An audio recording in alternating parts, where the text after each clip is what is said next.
76-780 Myrtle Avenue will facilitate the development of 59 units of supportive housing and affordable housing in Councilmember Corning's district. We'll be voting on 2 applications in Councilmember Van Brammer's district, Vernon Boulevard, which would facilitate 3 mixed-use buildings, and 38th Street rezoning, which will facilitate a 7-story building.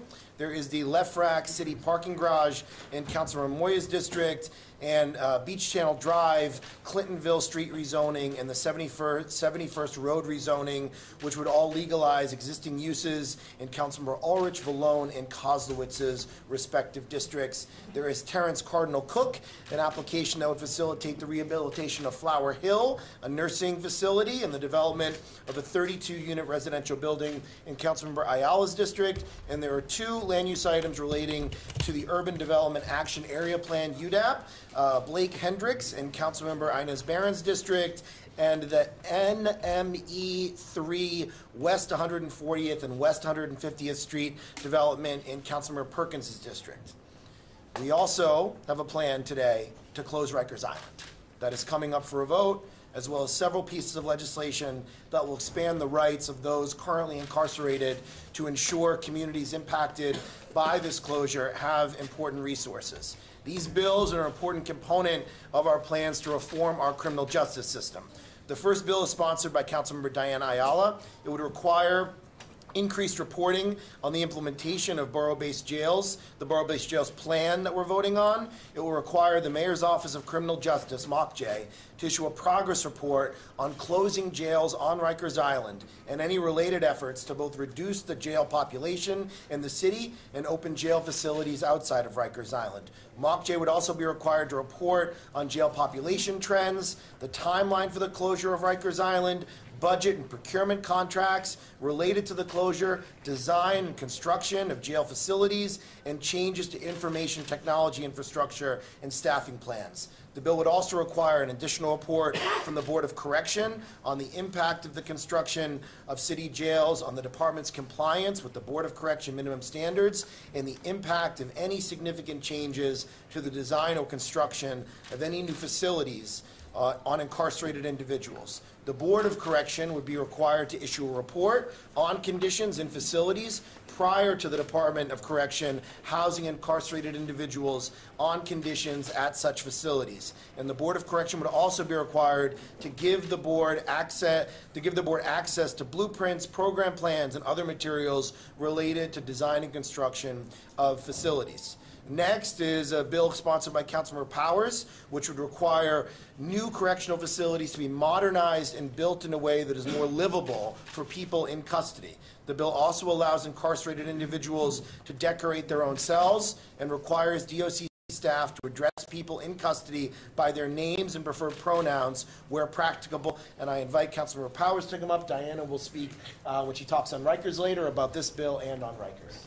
Thank you, and thank you to the Speaker. I don't have to tell everybody that today is a very monumental and historic day here for New York City, as we were discussing, we were voting on the closure of Rikers Island, which has been a long emblematic of a broken criminal justice system, not just for New York, but for the state and for the entire country. Today's vote allows us to close Rikers Island complex, to overhaul antiquated jails, and to signify that we are able to transform this entire system in a way that it seemed impossible a decade ago, and even before, when I entered the council, still seemed like a difficult discussion we were having about how to move forward. This is a process that started with individuals who were impacted by the criminal justice system, and what started as a rallying cry is now becoming a reality. For the past 2 years, as chair of the Criminal Justice Committee, I've had the opportunity to be part of this movement, and with the Euler vote and my legislation passing today, along with the other pieces of legislation, we ensure that no jail will ever look or feel like Rikers Island, regardless of who is in charge at City Hall. My legislation that we're voting on today is to create minimum standards for mandates including larger cell space and natural light, a requirement for air conditioning in all facilities, and a responsibility for correctional officers to address people in custody by their names. This is a meaningful step towards ensuring the mistakes made at Rikers Island will never happen again, and it is one part of a big conversation that we're having here about our criminal justice system. Our work does not end with this vote. We can't walk away and say it's all done. We have to continue to push for safer operations in these facilities, real cultural change, and the prevention of individuals from entering jail in the first place. To me, this is the beginning of a real shift in New York City, and hopefully the rest of the nation as we reimagine our criminal justice system. And I just want to add a personal note here. As I came into the council last year, and when I had a conversation with the Speaker about taking on the Criminal Justice Committee, I knew it would be because we could be standing here today and doing something that is a big vision for New York City and will have a real impact on people's lives. No matter how people wanted us to define it today, we started this with people that were impacted by this community, and we are continuing that conversation today by building smaller facilities, more humane, closer to people, and not shunning people to an island, but bringing them back into our communities where many of them will be after their time in those facilities. And I just want to add one other thing, is that there are 4 colleagues of mine here today who are making very, very difficult decisions. I am very proud of them. They are brave souls. We live in a city that used to treat our criminal justice, treat our problems by putting people into jail. We have moved past that, and we have 4 council members today who stood up for their communities, but also said that they would be the brave souls to take on this challenge. And for Steve and Margaret and Diana and Karen, I have to say, I am very proud to call you my colleagues for your work here today. I want to thank the Speaker, and I want to thank them for being part of this historic day in New York City. Thank you. Thanks, Steve. Thank you. Next is Introduction 1590, sponsored by Councilmember Margaret Chin. It would require that Correctional Health Services, which operates all mental health care for those who are currently in custody, to communicate with defense attorneys about the status and progress of individuals with serious mental illness. Keeping sick people in jail is wrong, and it only makes it harder for them to get better and lead a stable and healthy life when they may get out. This is a crucial measure that will help courts find the right environment for people who can safely return to the community while their cases are pending, and it will also help their attorneys identify the right treatment and housing alternatives to jail and prison so that we can rehabilitate people rather than incarcerate them. Margaret, do you want to speak now or later about this? Later? Okay. Next is legislation sponsored by Councilmember Levin, and it will establish a commission on community reinvestment to be chaired by the Department of Social Services. The commission will be required to issue a yearly set of recommendations on investments that address the root causes of mass incarceration. The first commission report would be due in January of 2021, and the last report would be issued in 2027. Introduction 153B would codify the three-quarter house task force. Three-quarter houses are typically 1- and 2-family homes, larger apartment buildings, or other structures run by operators who rent beds to single adults. Many tenants are formerly incarcerated, and typically their only option would be living in a shelter or on the street. The multi-agency task force in this bill would be charged with identifying and inspecting these homes, and when necessary, helping people relocate to other more appropriate housing options. Steve, do you want to speak on these 2 later? Later. Okay. And finally, we have 2 land use items that will change our city in monumental ways. We'll be voting on citing 4 borough-based jails. In Councilmember Diana Ayala, Margaret Chin, Karen Koslowitz, and Steve Levin's districts, to facilitate the closure of detention centers on Rikers Island, as well as the existing detention centers in Manhattan, Brooklyn, and the Bronx, to build new, more humane facilities. Before I call each one of them up to make remarks, Keith Powers said it well, and I want to tell you that this has been a long process. This has been a multi-year process, and I want to give accolades to my predecessor, Melissa Mark Viverito, for starting this conversation, for appointing the Lippman Commission, for opening up the ability to be able to talk about the effects of mass incarceration in New York City, and laying out a plan on how we could close Rikers Island. But the 4 individuals who are standing with, and I want to thank Danny Drum, who was the first elected official in New York City to call for the closure of Rikers Island before the Lippman Commission even met. Danny was saying how horrible it was. He's been to Rikers Island many, many times. But the 4 people who are standing with me today have handled this in a very professional, thoughtful, and I think brave way. In the wake of significant opposition, both locally and citywide, they have remained steady, they have remained strong, they have handled things in a fact-based way, and they've done it with total courage and with moral fiber that you rarely see from elected officials when the going gets rough. So I am incredibly proud of Diana, Karen, Margaret, and Steve. We have sat through dozens of hours of meetings together, talking about how to get this right for their individual communities, but not just how to get it right for the South Bronx, for Kew Gardens, for Lower Manhattan, or for downtown Brooklyn. All four of them have talked in these meetings and in this process, not just about their district, but they've talked about the citywide effect. They've talked about how this is going to affect the future of New York City for generations. Three of the folks that are standing here today are term limited from the City Council. And one of the folks who's standing here today is not term limited. But all of them have been brave in how they've handled this.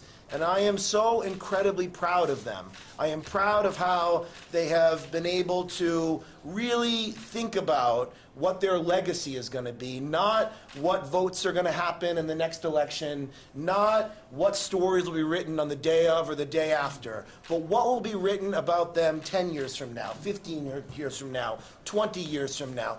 This is what we are doing here today. We are closing a penal colony in the East River, which symbolizes inhumanity and brutality.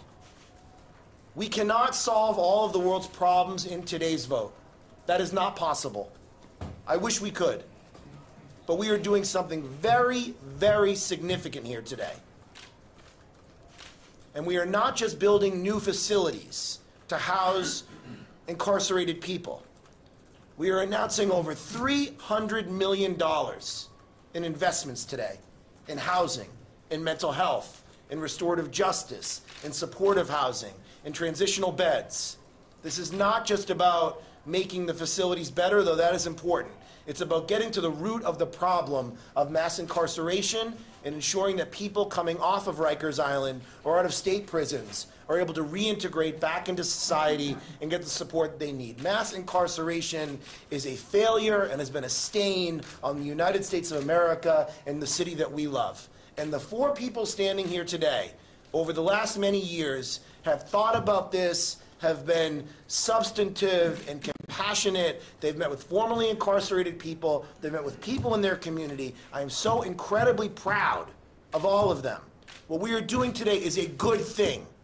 Let's not get twisted, as Vanessa Gibson said yesterday. Let's not get twisted. And let's not be loose with the facts. You cannot make the existing facilities in downtown Brooklyn, the Barge, or in Lower Manhattan humane. They are irredeemable buildings. They are worse than Rikers Island. They must be torn down so we can have facilities that will actually hopefully help rehabilitate people when they are in custody. So I want to thank you, Diana. I want to thank you, Karen. I want to thank you, Margaret, and I want to thank you, Steve, for your courage, your bravery, and for doing the right thing in the face of a difficult moment in a difficult past 2 years. And the first person that I want to call up is someone who I love very much and someone who has just been a real brave warrior throughout all of this. I want to call up Councilmember Diana Ayala. Thank you, Mr. Speaker. Actually, I adore you as well, and I want to just, before anything, I want to thank my colleagues who have been true warriors and who have supported us. You know, we've supported each other, but they've supported me as a freshman coming in brand new last year, 2 months in, when I got a call asking if I would consider taking this facility in my district. I'm not going to lie and say that it was the easiest decision, but I'm also not going to lie and say that I've lost any sleep over it, because I know in my heart that I'm doing the right thing. Many of you have probably heard, I think I've mentioned this several times, I have a little brother that I helped raise, who has been in and out of Rikers Island since he started off as Spofford at the age of 11 and graduated to Rikers at the age of 16. My baby brother, who I love tremendously, has spent most of his life in and out of the prison system, and most specifically in and out of solitary confinement. He suffers from severe bipolar disorder today as a result of his years of confinement. But what I remember the most, and I think one of the things that sticks with me and will forever stay with me, is the guilt of knowing that, because my mother was a single mother with very limited resources. We didn't have a vehicle or anyone to drive us to Rikers Island, and we had very little way to get to the island, that while he was there alone. He didn't have the support of a family to love him, to support him through this. We abandoned him. We abandoned him as a community. We abandoned him as a city. We abandoned him as a family. And we have to live with the consequences of that. And so we can't sit here and say that we don't support the separation of families when we do that every single day by continuing to keep people on an island that is just not accessible to families, the neediest of families. We can't do that, and we won't do that. We cannot continue to flood dollars of our public dollars into public defenders that our constituents can't even access. And so I know that I'm doing the right thing. I try to do the best by both. I represent everybody in my community. I represent the people that live here, the working class, the low-income resident. I represent the person who's suffering from chemical dependency, the person who has mental illness, the homeless person on the bench. I represent them all. And so I weighed all of that in my decision today, and I stand here proudly and unafraid because I cannot allow myself to be bullied. I have a public charge to do the right thing by my community, and I think that that is what I'm doing, and I do that proudly. So I thank my speaker, who has been a tremendous support for having the bravery. 2 years ago, we said that we were going to do that, and today we're delivering on that promise, and I'm really, really excited to be here. So thank you all for coming, and I look forward to your questions.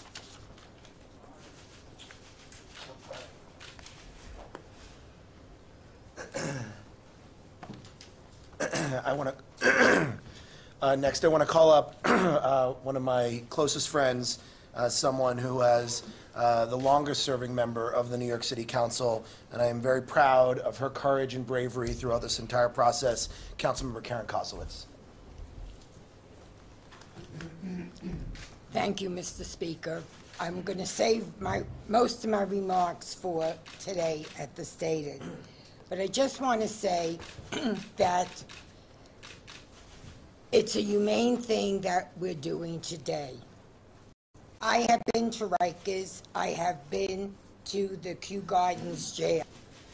They weren't cells, they were cages where people were put.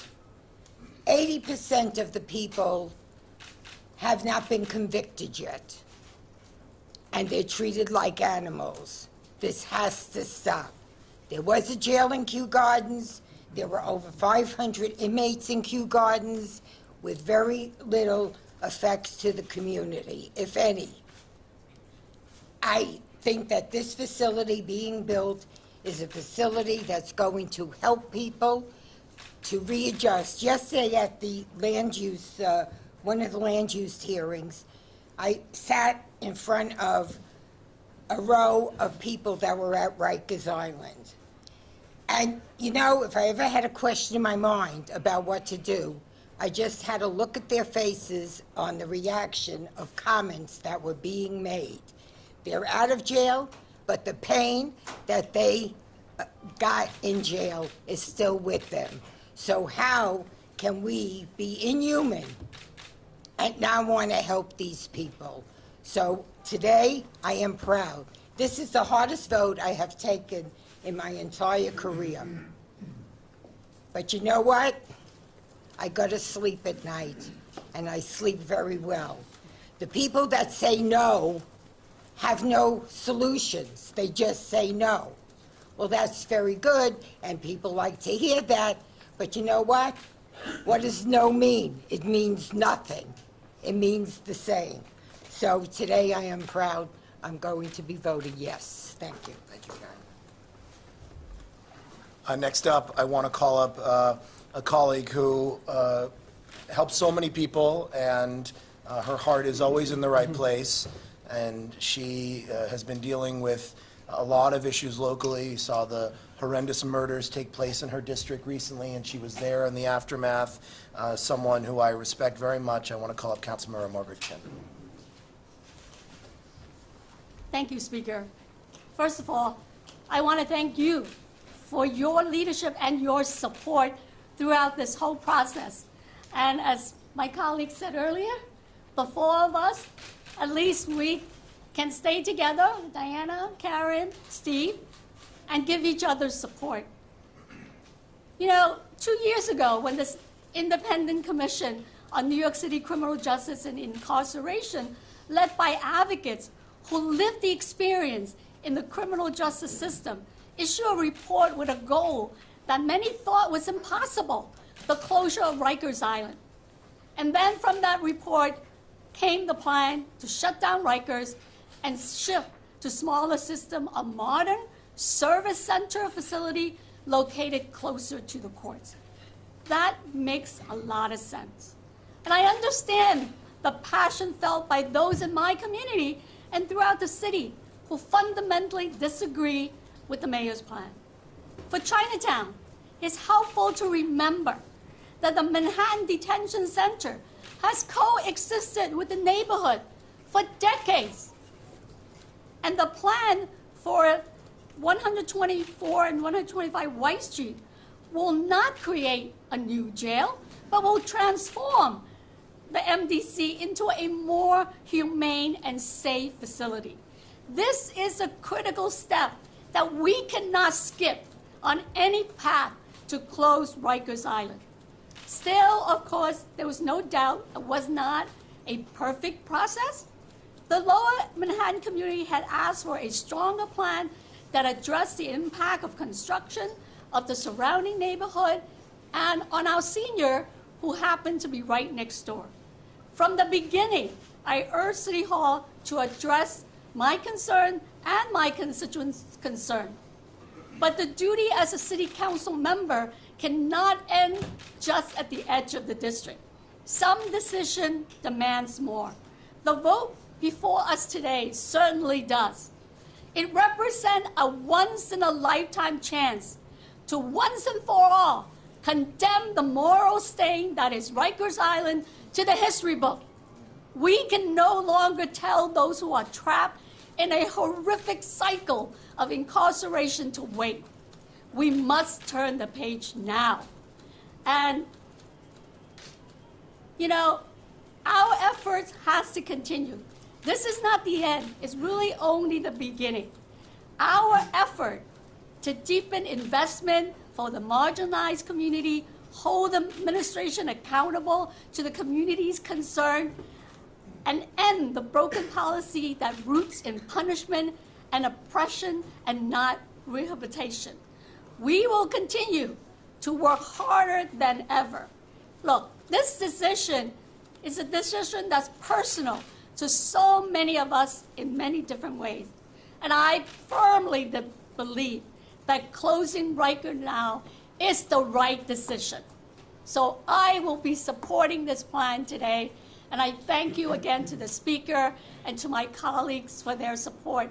And the earlier legislation the Speaker was talking about, it really will help us cut down the population of the detainees. We need to provide the services people need. If they have illness and they have mental health illness, the judge, the lawyers, they should know. They should not be locked up. They should get the treatment that they need. Thank you. And next, I want to call up a very close friend of mine and someone, there was, I think Sally Goldenberg tweeted yesterday, boy, things have changed at the City Council because the Land Use Committee vote was delayed for 90 minutes yesterday, and I can tell you why the vote was delayed yesterday. The reason why the vote was delayed yesterday is because Steve Levin would not agree to move forward until he got an additional $10 million for restorative justice for young people who have been justice involved in New York City. He has been on the phone with me at midnight every single night the last 3 weeks talking about how we deepen our investments in housing, in people who need mental health care. He literally has been a dog with a bone talking about what do we do. And part of the reason why we have over $300 million in new criminal justice investments is because of Steve's total and complete tenacity throughout this entire process. I am very, very proud of him, and I want to call up Councilmember Steve Levin. Thank you, Speaker. I think maybe Sally's tweet referenced that I used to hold up the Land Use Committee vote for 3 or 4 hours, so I'm down to 90 minutes at this point. Good afternoon, everybody. I want to thank the Speaker and his staff for taking on this issue with such a sense of purpose and professionalism and decency and compassion for our fellow New Yorkers. that it really guided the process. It guided the process in a way that allowed council members to deliberate freely. It allowed for community members across the city to speak their mind and have their voice heard. And it allowed for a real debate about what we do moving forward in New York City and how that reflects our values. And that was made possible by the speaker's magnanimous leadership and real decency at heart. So thank you, Speaker. My fellow council members, and I include Danny in this as well, Diana, Margaret, Karen, I can't think of anybody else that I would like to be associated with during this process. Throughout, you have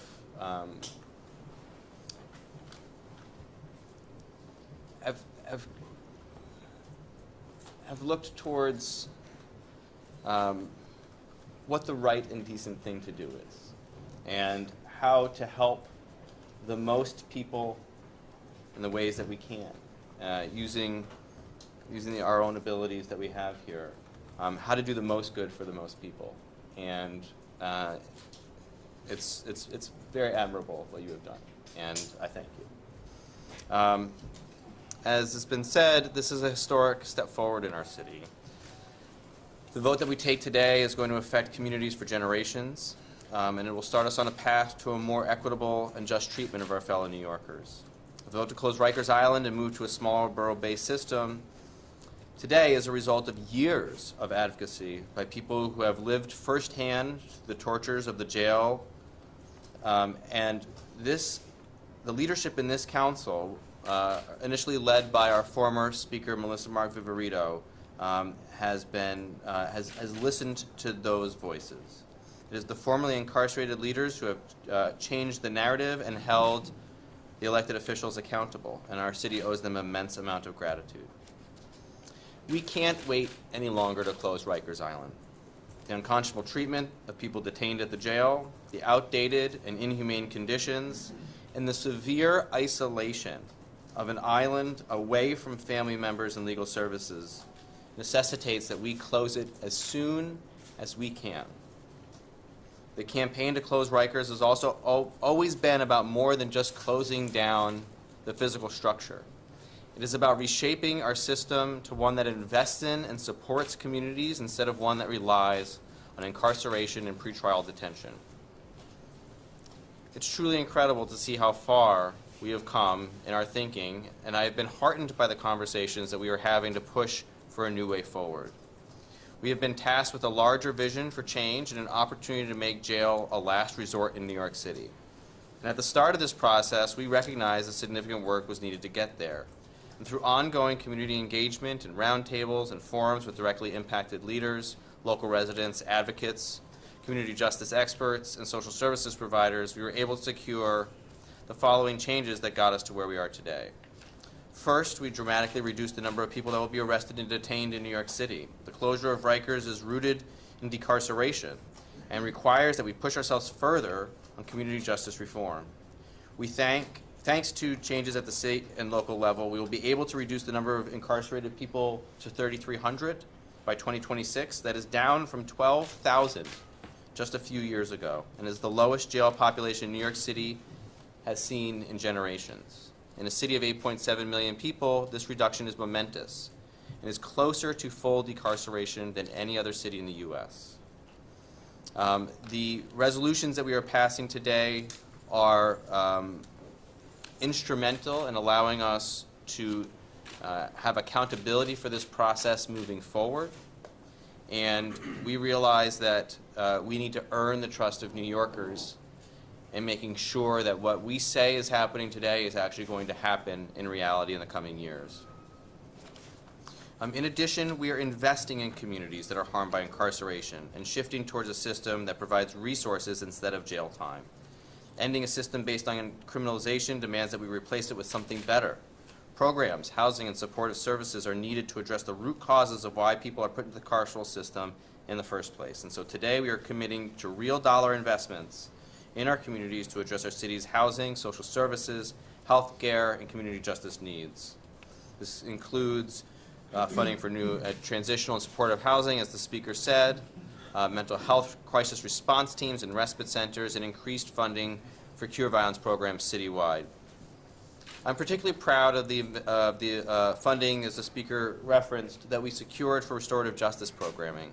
Informed by the leadership of people like Miriam Kaba and Danielle Sarad, restorative justice offers us the ability to achieve real healing and accountability for violent crimes. If we provide the opportunity for accountability rather than punishment, we create the potential for restoration for both the victim and the offender to take a step forward in healing our communities, and that is how we shift away from a culture of incarceration.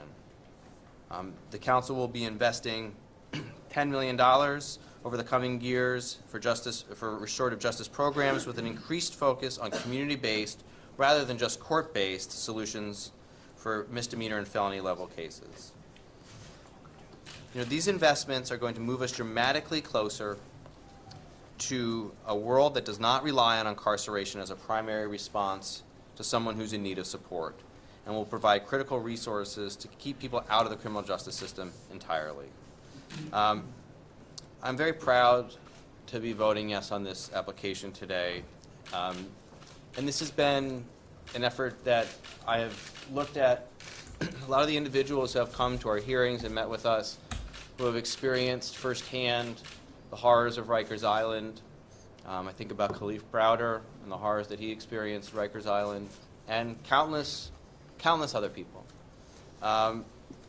And we do this in their name, because for far too long we have let Rikers stand in our name and as a reflection of our society. And we have to say once and for all, no more. No more. We need to move forward. Thank you. And I want to allow my good friend, Councilmember Drum, to say a few words. He was literally the first elected official in the city of New York to call for the closure of Rikers Island. He had visited many, many times Stanley Richards, who is on the Board of Correction and is a senior executive at the Fortune Society, which helps so many formerly incarcerated people. The reason why he's on the Board of Corrections is because of Danny Drum. Danny wanted a formerly incarcerated person on the Board of Corrections, and Speaker Mark Viverito helped make that happen. I am so proud of Danny. When we are in the room negotiating the city's budget, Danny is always talking about formerly incarcerated people in every single conversation and how to help them. He has been a leader on this longer than maybe anyone else on the entire city council, so I want to allow him to make a few words, say a few words today. Thank you, Mr. Speaker, and thank you for giving me the opportunity. I also didn't expect to speak here today. I was going to speak upstairs, but I do want to acknowledge what you said earlier, which is the courage that it takes for these 4 council members to take a jail into their own community. We all know how controversial that can be. So I want to thank them for doing this and for standing up and for saying yes to it. But I also want to thank you for the courage that you have to move this forward as the Speaker of the City Council. You mentioned before that one council member is not term limited here. A lot of the council members may have a political future ahead of them, and so I hope you do too. But you have shown tremendous courage in moving this forward, and I applaud you and thank you. 9 years ago, when I first visited Rikers Island, the conditions there were deplorable. I was the only one who spoke out about the conditions. Undeterred, I joined with tireless advocates, including many survivors, and all of us owe a debt of gratitude to them for helping us reach this point today. May the closure of Rikers Island only strengthen our resolve to transform the entire system for the benefit of all involved, including those who work for the department and the general public. Most important are the individuals who, in steadily decreasing numbers, will be held in modern facilities focused on preparing them for re-entry. Sadly, it is too late for many people who have already been victims of Rikers Island. I want to call the attention to those who have died or who have been tortured on Torture Island, Rikers Island. Khalif Browder, the child who was tortured to the point of suicide. Leilene Polanco Extravaganza, the transgender woman who died in solitary confinement. Jerome McDough, who baked to death in his cell, and I visited that cell, and I saw where he died, and I felt the heat still pouring down weeks after he was in that cell. Rolando Perez, Jr., who was denied medication and left for dead after he had a seizure. Jason Echeverria, who was ignored after eating a packet of powdered detergent that was given to detainees to clean out the sewage-flooded cells. Ronald Spear, who begged to see a doctor but was reduced instead to being beaten by corrections officers. And my friend, who was on Rikers Island and who was dealing with a lifetime mental illness, as your brother was also. And that's what motivated me to want to do this. And to the countless New Yorkers who have known firsthand the brutality of Rikers Island, today is an historic day, and I thank everybody. Thank you very much. Thanks, Danny. In addition, there is a pre-considered resolution on the filing of a land use application regarding Rikers Island, which authorizes the City Council, for the first time, I believe, in the City Council's history, to file a land use application amending the city map to establish a public place with a use restriction on Rikers Island. The restriction is that Rikers Island shall not be used for the incarceration of individuals after December 31st, 2026. I will have more to say at the stated meeting about closing Rikers Island, but I'm very happy, of course, what we're doing today. It is the right thing to do. We've said what damage mass incarceration has done to our country and to our city. We can't undo the mistakes of the past, but we don't have to keep repeating them. Before I go to questions, I want to highlight some of the staff who have just worked tirelessly on this. I want to thank Raju Mann, the director of our land use division. I want to thank Lillian Pescone from my office, Brian Crow, Alana Sivan, Jason Goldman. I want to thank Regina. I want to thank, forgive me, I'm a little out of it right now. I'm emotional if I'm forgetting anyone, but the entire team, I want to thank LaTanya McKinney and Isha. I want to thank everyone who worked so hard on this. Jen Firmino from my team. I want to thank everyone for the tremendous work. Yeah, I said Jason Goldman. I want to thank them all for their help. And with that, I'm happy to take questions. Yeah, go ahead, Gloria. Thank you. Yep. I want to first ask you what you have to say today as you get ready to take this vote. For your colleagues who are still planning to vote against this, what do you have to say to them about their concerns, whether that's not wanting a facility in their district, not liking where the Bronx jail is cited for, or not thinking that the city should put any more money behind building jails? And then I have another question. Sure.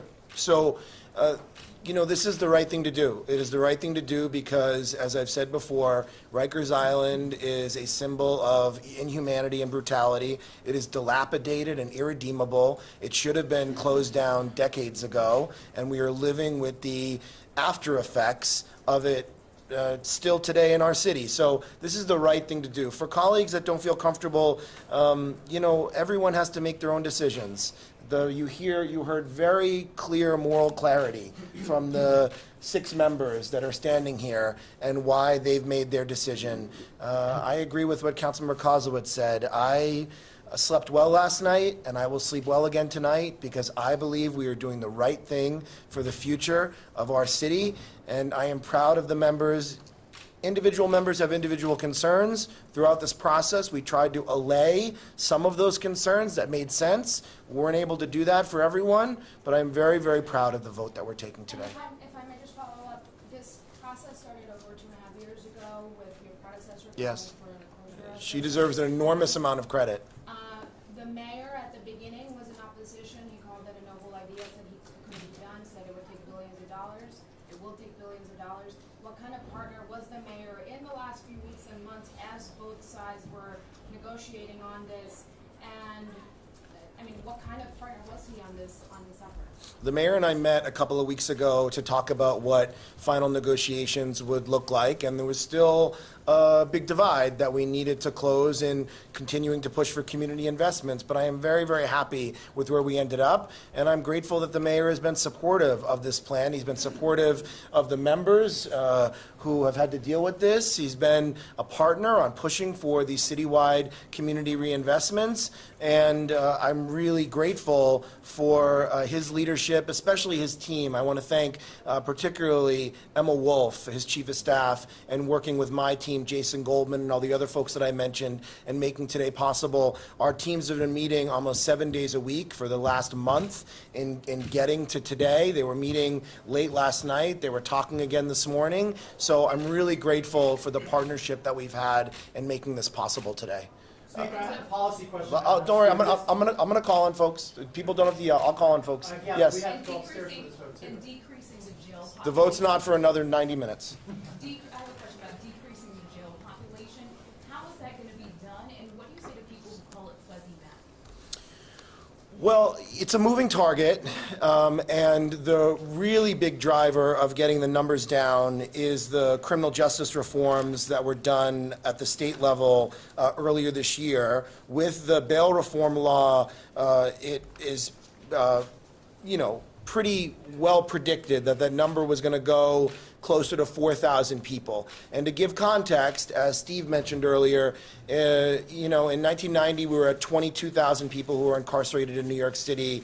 About 5 years ago, we were at 12,000 people incarcerated in New York City. Today, we're about 7,000 people who are incarcerated in New York City. And we think with the bail reform laws and enhancing supervised release, which this package does today, we're increasing the funding for supervised release from $17 million, which was funded in last year's budget, to $54 million in supervised release. For people that don't know, is a judge being able to make a decision to not send that person away to jail, but to have them report back before their trial with some supervised programming and other things that are necessary. A judge could still remand people, but that is what we're seeking to do. So that will push the number down. And we think, and it's very likely, that the state legislature, which enacted these reforms earlier this year, we hope this year is going to pass the Less is More Act. And the Less is More Act is going to ensure that people that have technical parole or probation violations are not sent back to Rikers Island. I visited Rikers Island last week. Councilmember Ayala was with me, Councilmember Levin was there, Councilmember Drum was there, Councilmember Chin and Kozowitz weren't able to make it that day. We didn't tell the press we were going, we didn't tweet about it, we walked around for 4 hours and talked to people who were on Rikers Island. And a number of people who were there are there on technical parole violations. The Less is More Act would probably decrease the number by an additional, we think, 600 to 800 people. That would bring the number down even farther. So we feel pretty good about where these numbers are. We think it's the right number. Our team on the council side did a lot of analysis.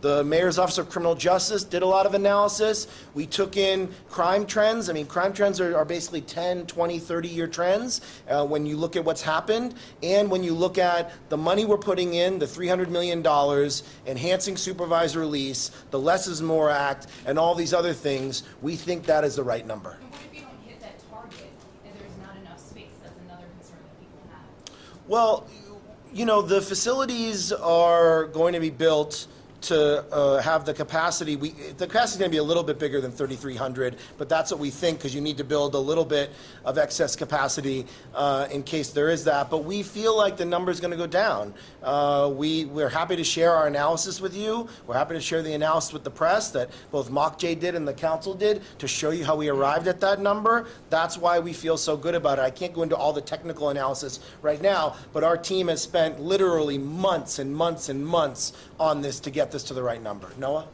How's it feel kind of being targeted by the left that's not progressive on this? I mean, from the people in New Jersey, what would you say to them specifically today about where you stand? We are this will make us the most decarcerated city in the United States of America. And I'm proud of that. I'm proud of the over $300 million that we're putting in community investments to divert people from the justice system and to help people who are reentering and trying to reintegrate into society. And you cannot put people, there are going to be people who are remanded. There are going to be people who are going to be remanded to jail, no matter what happens. And for those people who are remanded, they should not be on Rikers Island. And the existing facilities, the Brooklyn House of Detention, the barge, and the tombs are worse than Rikers Island. They are worse than Rikers Island, those buildings. So you cannot rehabilitate those buildings. You cannot make them better. It is not possible. If this was about just fixing those buildings up, why wouldn't we have done that? It just doesn't make sense. So I laud the goals of pushing us for community investment, for having the conversation about mass incarceration. I think it's important that they continue to push us to do better, but I think we're dealing with the reality of the situation, and I think that is a fundamental flaw, is that you cannot make those 3 sites better. We'll go to the yeah. I'll go to you next. Sorry, no. I just want to add a couple of backing points to what Corey just said. If you think about an analogous city, Los Angeles. Los Angeles County has 10.5 million people, and they incarcerate, I believe, 22,000 people in Los Angeles County jails. 22,000. We are looking at a city of 8.7 million people, and in 5 or 6 years, looking at 3,300. So, we are so far ahead of where other cities are actually, and even where we're starting from, obviously. We're at 1/3 of the number of people incarcerated in just about 80% of the population. So that's one thing. Second thing is, from the outset, I said, just as Corey made reference, the Brooklyn House of Detention cannot be improved. It can't be expanded. It cannot be rehabilitated as a building. It's from the 1950s. It is so far out of date. It is absolutely out of compliance with any regulatory framework or any in terms of minimum amount of space for people that are detained. There's no air conditioning. It is, I've been there in the past month. It is physically worse than any of the 3 jails that I've been on Rikers Island in the last month. It is just physically unfit for people to be habitated. And then one other thing I'll say, Noah, and then I'll go to you. One other thing I'll say is, this entire plan from the very beginning, before I became Speaker, under Speaker Mark Viverito, and over the last 2 years, formerly incarcerated people have been at the table with us throughout the entire conversation. Just Leadership USA, Catal, the Vera Institute of Justice, the Osborne Association, all these groups which for years and years and years have been pushing for policies that will fight the scourge of mass incarceration and to actually rehabilitate people. These are the people that have been doing this work, and they were at the table with us throughout this plan. If you saw the vote yesterday, the people who were formerly incarcerated were literally crying after Adrienne Adams at the subcommittee spoke. They are here today. This is an emotional day for them. They have been part of the conversation all along, and I'm really, really proud of that. Yes, sir. Well, there are members of law enforcement and their unions who have continually expressed concerns about the rate of decarceration that's put here. We've gone from 9,000 to 7,000 now. For this plan, you would reduce it by 50% more. Do you have a metric in place where you would know when we've gone too far in the release model? What would you need to see to say we've gone too far? Well, I think we have to look at the numbers is the key thing, and not base it on anecdotes and not play into fear, but to say that this year we're beating homicide numbers from last year. That doesn't mean there aren't certain neighborhoods in New York City that we need to do more community investments, that we have to help people with violence disruption and do the cure violence model. We should do that. But the number of homicides this year is the lowest number ever recorded in the history of New York. And people similarly in 2012 and 2013 made the same argument on why we should continue stop, question, and frisk, which was a racist policy that divided our city. People are always going to use fear tactics. It is important for us to take a step forward. We are seeing what criminal justice reform looks like. The state legislature took that big step earlier this year. We have been working with the experts, with the pros. Judge Lippman, who was the chief judge in New York who has worked in the court system for decades in New York City, chaired this panel and came forward with a very thoughtful plan on how to get this done. He is not someone who is not an expert in the law and on crime trends. We got John Jay involved. Everyone has been involved. So people are going to try to use scare tactics. People are going to try to say we should keep things the same. It is difficult to effectuate change sometimes. People are afraid of change. That doesn't mean that we're not going to have crime in New York City. We are going to have crime, but we need to get to the root of that crime. We need to push for housing and mental health and cure violence. We know these programs work. We know it. And what you see right now is a lot of the violent crime in New York City is crime that you're seeing from communities that have seen years of disinvestment and not the level of social service programming and violence disruption programming that they need. Instead of having a young man join a gang in New York City, we want to give that young man other options. We want to give that young man other things to do. And that is what today is about, moving away from an overly punitive system and doing the right thing. I am very proud of what we're doing. Noah? So the $391 million, over what period of time will that money be spent? Let me tell you exactly. So in the points of agreement, there's $391 million. $126 million of that 391 was previous already budgeted investment that we have been doing for the last few years in anticipation of this. There is $265 million today in new investments, brand new investments that we negotiated as part of this land use action. And I think you saw, hopefully you saw the press release that was sent out detailing what those are. Some of those things we put in the November plan. Some of those things we put in the preliminary budget plan. Some of these things will be multi-year scaled up investments where you'll see part of the money come in the next adopted budget and part of the money come in the previous fiscal year. So it depends on the program. We literally went program by program with the community-based organizations that are going to be doing a lot of this work, with MOCJ, which is administering a lot of this work, and seeing what the capacity was to actually get all of it done. And that's why some of it needs to be rolled out in a multi-year way. And $40 million, it didn't get much coverage at the time, but $40 million is what the council fought for and advocated for, and we actually put it in ourselves in the June budget. We put in a bunch of money for mental health, we put in a bunch of money for supportive housing, we put a bunch of money in for people who are involved in the sex trade to give them support services. So $40 million was the June budget, $265 million is this deal, that's $305 million. And then there is $126 million in previously budgeted criminal justice related work that we've been doing in the years leading up to this. We can give you the exact breakdown on each program, line by line, on when it's going to get budgeted, when it's going to get rolled out. It's different program by program. So it's over a period of several years. It's not a new annual commitment of $391 million a year. Some of it will be immediate. Some of it will be phased in. It depends on the program. Okay, so let me ask just a follow-up. That's less than 5% of the $8.7 billion cost of building these facilities. Why is that number sufficient in your mind to address concerns from people about ensuring that there's enough programs to, like you said, address the root causes of mass incarceration? Why is that a good number? Well, if you look at the Lippman Commission report, in the first chapter, they had called for $260 million in community investment. So we're actually getting far above that in over $300 million. So again, they're the ones that came up with what they thought the appropriate amount of community investment was, and that's a number that we were shooting for the entire time.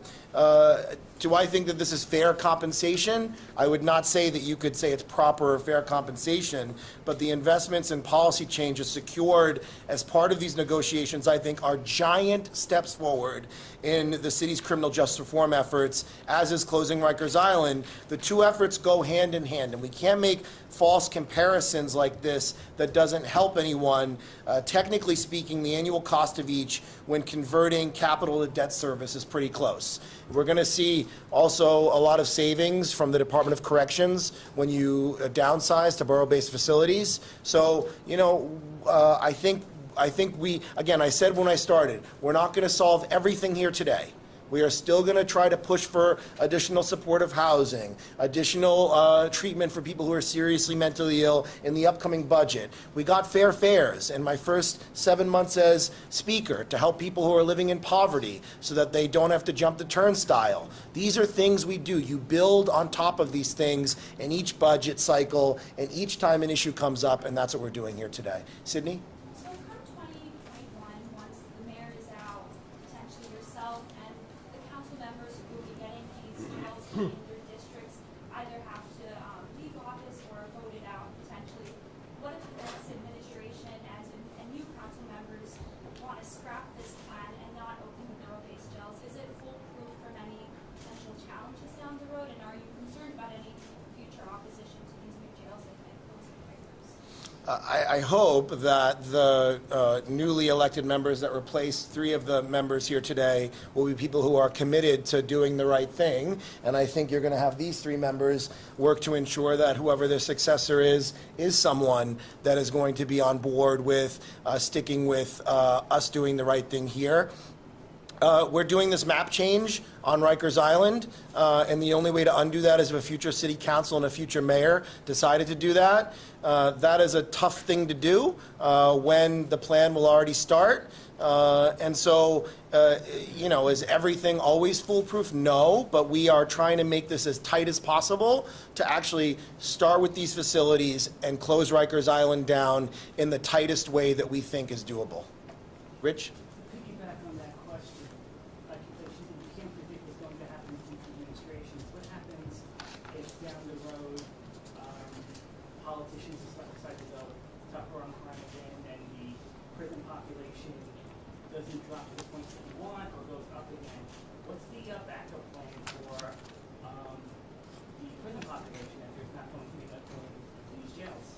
We feel confident that this is the right size. Theoretically, what happens if it happens? Where would they go? If you look at crime trends and you look at the last 30 years, you are going from 22,000 in 1990 to 12,000 5 years ago to 7,000 today. And with these new investments that we are making, which we know affects people from not being put in the criminal justice system, and the changes that were made at the state level, it would be totally out of line with the facts and what we're seeing to think that is going to happen. So you know, it is hypothetical in some ways, and I feel very confident, and again, we're happy to share our analysis of how we arrived at that number, what factors we took into consideration.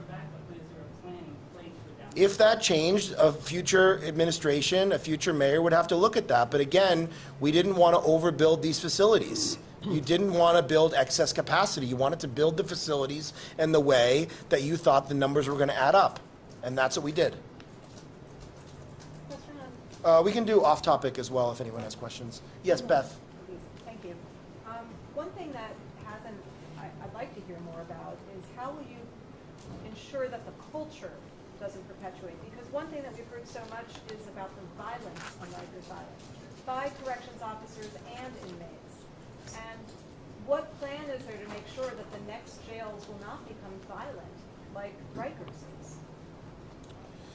You know, I think what you've heard, and Beth, your question, I think, very much in line with some of the formerly incarcerated folks that we've been working with throughout the process. And, you know, they say if you treat a new house differently, then, you know, you need to actually change the way you treat people inside the facilities. And the current facilities are falling apart. Their layout is extremely difficult to conduct meaningful programming with the community-based organizations that do this work. And I don't think you can be serious about changing the culture of violence within DOC, within the existing structures. So part of what needs to happen is we do need to change the culture on Rikers Island. You've seen the council in the last 6 years have multiple hearings about the culture of violence on Rikers Island and in the corrections system.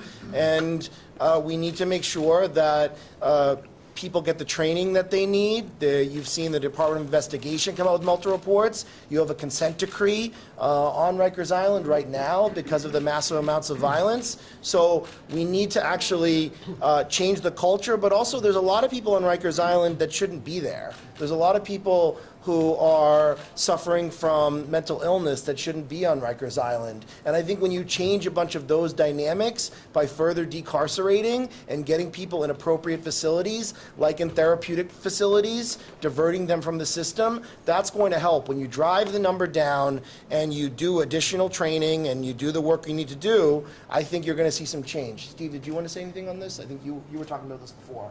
No? Okay, okay. This is the last couple of questions, we'll wrap it up. Yoav. On a different topic, I wanted to ask you about school busing. Yep. I know the council had a couple of hearings last year because there were some major issues, and I think last September actually had the most bus delays of any prior year. This year, as it turns out, that certainly when it comes to special education buses, there are more delays even than last year. The DOE did implement GPS devices, but they're not accessible to families. And not on every bus. And I guess I just want to see what more can and will the council do on this? Well, you know, we had a hearing earlier this year talking about how problematic the busing issue is, and you saw a bill by Councilmember Kalos that was requiring GPS on all buses that was supposed to be up and ready for the start of the school year in September, and there were thousands of buses that didn't meet the deadline and that don't have GPS, and we've seen further delays in getting children home. And so you had the chancellor at the beginning of his time as chancellor sit there with a new head of the Office of Pupil Transportation say, we're going to fix this, we're going to turn it around. The mayor's been asked about this. It's unacceptable. People need to know where their children are, and the Department of Education is out of compliance with the council law that required the GPS to be installed before the start of the school year. So they need to fix it. They need to get it right. You've seen Councilmember Traeger continue to talk about this on almost a weekly basis about these issues, and the council will continue to use our oversight to figure out what is really going on. Why haven't they met the mark of what the chancellor and the head of the Office of Pupil Transportation said they were going to do? And when can we expect all of the buses to have GPS that are accessible to parents when they're trying to figure out why their children are not home in time from school? Who else? Rich? So about the borough-based jails, do you expect them all to open like on one day? No. Or will it be the phases? It's going to be. Will one open? It's going to be. Another, Yeah, it's going to be sequenced. You know.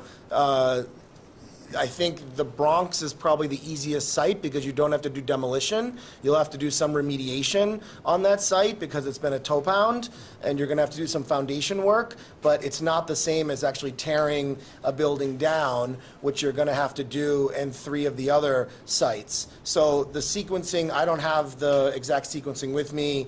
The administration and the council, our land use division, have been going back and forth on the sequencing of it. It's my hope that if one of those facilities opens up earlier than another facility, that we can actually start to see jails demolished on Rikers Island, you know, and that would happen simultaneously, so you could actually see those jails coming down with the new jails going up. Noah? Last question? Speaking of demolition, do you have any idea if the vote passes today when demolition would begin in Brooklyn and Queens? We have some documents we can share with you. Some of it has to do with the site conditions of each site. DDC, the Department of Design and Construction, has been doing initial work with the Department of Buildings to figure out what the conditions are. So I don't have it in my head, but we have been working on this timeline. It's been part of our conversation.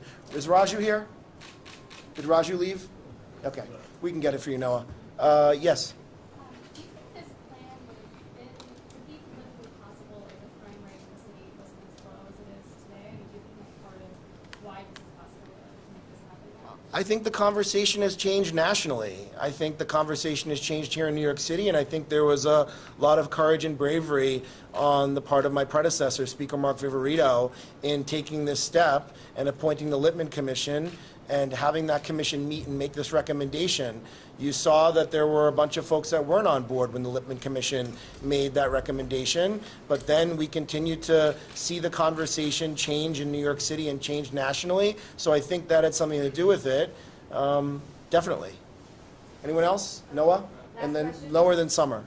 So just on the land use application that you guys are going to be doing to prevent future jail use on Rikers, so some of the No New Jails folks have pointed out that the land use application that you all are voting on today for the Queens site actually takes away the public place designation from that lot. It's exactly what you're proposing to add to the Rikers site, and they argue that, what's to stop a future city council from reversing that?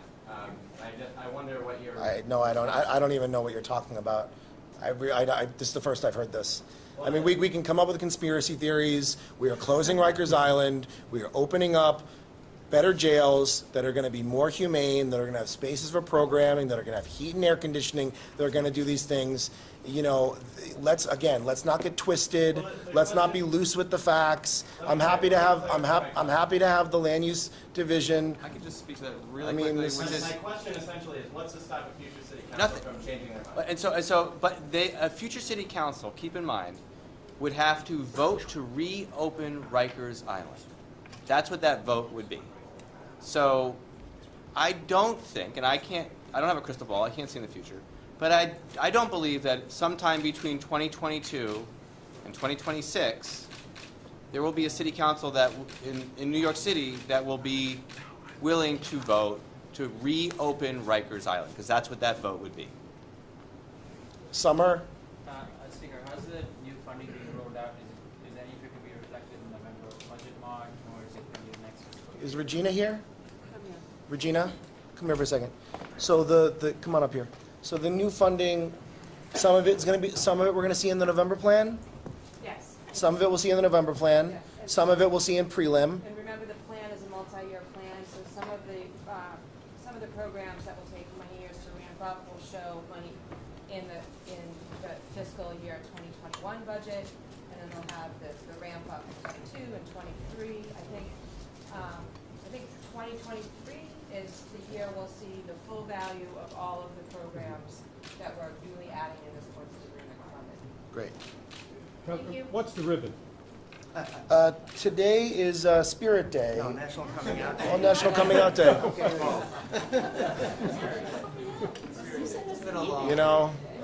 Give me 5 gay demerits. I don't know. Goodbye.